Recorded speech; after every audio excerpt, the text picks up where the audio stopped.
MLC కాకినాడలో అతను సొంత డ్రైవర్ని చంపి ఒక ఎస్సీని డోర్ డెలివరీ పంపిస్తే ఈ ముఖ్యమంత్రి పక్కన పెట్టుకొని ఊరేగుతాడు. నిన్నే మీరు చూశారు, ఏదైతే బాబాయిని గొడ్డలి వేట లేకపోతే సహజ మరణాన్ని మిమ్మల్ని అవుతున్నా గొడ్డలి వేటైతే చేపైకెత్తండి.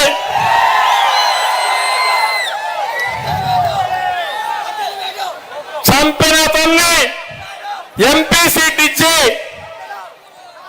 ఈరోజు మళ్ళా ఊరేగే పరిస్థితికి వచ్చాడు.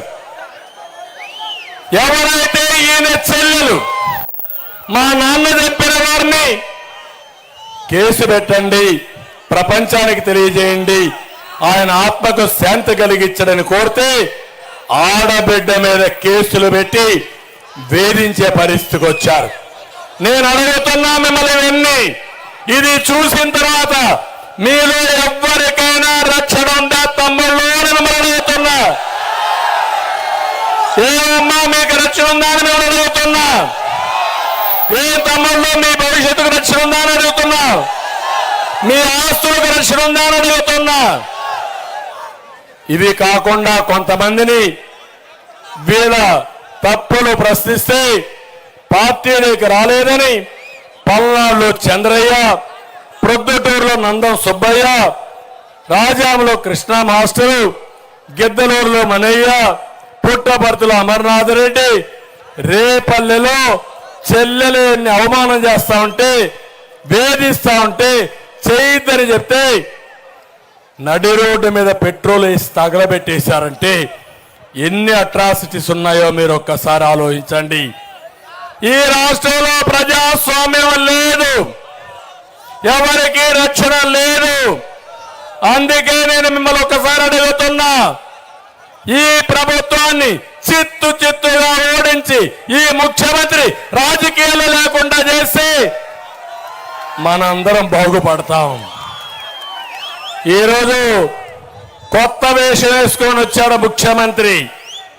తాడేపల్లిలో ఉండేవాడు మొన్నటి వరకు, కానీ ఇప్పుడు కొత్తగా మొన్నటి వరకు పరదాలు కట్టుకొని తిరిగాడు. ఇప్పుడు బుల్లెట్ ప్రూఫ్ కారులో వచ్చాడు. బస్ అంతా కూడా బుల్లెట్ ప్రూఫ్ బస్, అది అందులో దిగడు. మేము సిద్ధం అంటున్నాడు. నేను అడుగుతున్నా, వచ్చినప్పుడు ఒక మాట అన్నాడు, నేను పేదల మనిషిని, మిగిలిన వాళ్ళందరూ పెత్తందారుని మాట్లాడుతున్నాడు.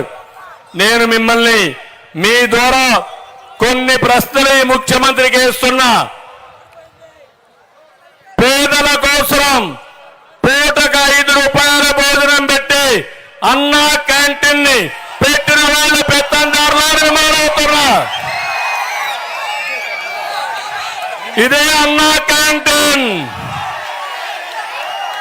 అధికార అహంకారంతో అన్నా క్యాంటీన్ రద్దు చేసిన వాళ్ళు పెత్తందారులను అడుగుతున్నా మిమ్మల్ని. విదేశ విద్యోన్నతి ఈ పిల్లలకు ఏ యూనివర్సిటీ చదువుకోవాలంటే ఆ యూనివర్సిటీ డబ్బులు ఇచ్చా వాళ్ళు పెత్తందారులు, విదేశ విద్య నిలిపేసిన వాళ్ళు పెత్తందారుల తమ్ముళ్ళు అని అడుగుతున్నా. మూడోది మీరు చూస్తే ప్రతి ఒక్కరికి ఇల్లు ఉండాలని, టిట్కో ద్వారా ఇండ్లు కట్టాలని, ఆ ఇల్లు ఒక ఆస్తి కావాలని 12 లక్షల ఇండ్లు ప్రారంభిస్తే 5 ఏళ్లుగా టిట్కో ఇండ్లు మీకు ఇవ్వకుండా ఇప్పుడు కూడా రంగులు వేసుకుని పెత్తనం చేసేవాళ్ళు వీళ్ళు. ఎవరో పెత్తందారులు తమ్ముళ్ళు ఆలోచించండి.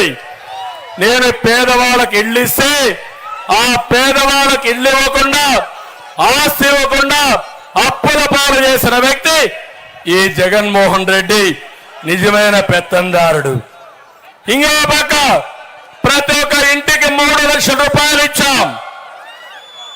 ఇతను 500 కోట్ల రూపాయలతో విలాసవంతమైన ప్యాలెస్ కట్టుకున్నాడు రిషికొండలో.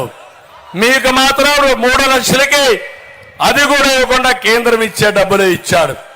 నేను ఒకటే పేదవాళ్ళందరికీ హామీ ఇస్తున్నా, ఇప్పుడు ఇచ్చిన ఇంటి కాలనీలు ఉంటాయి.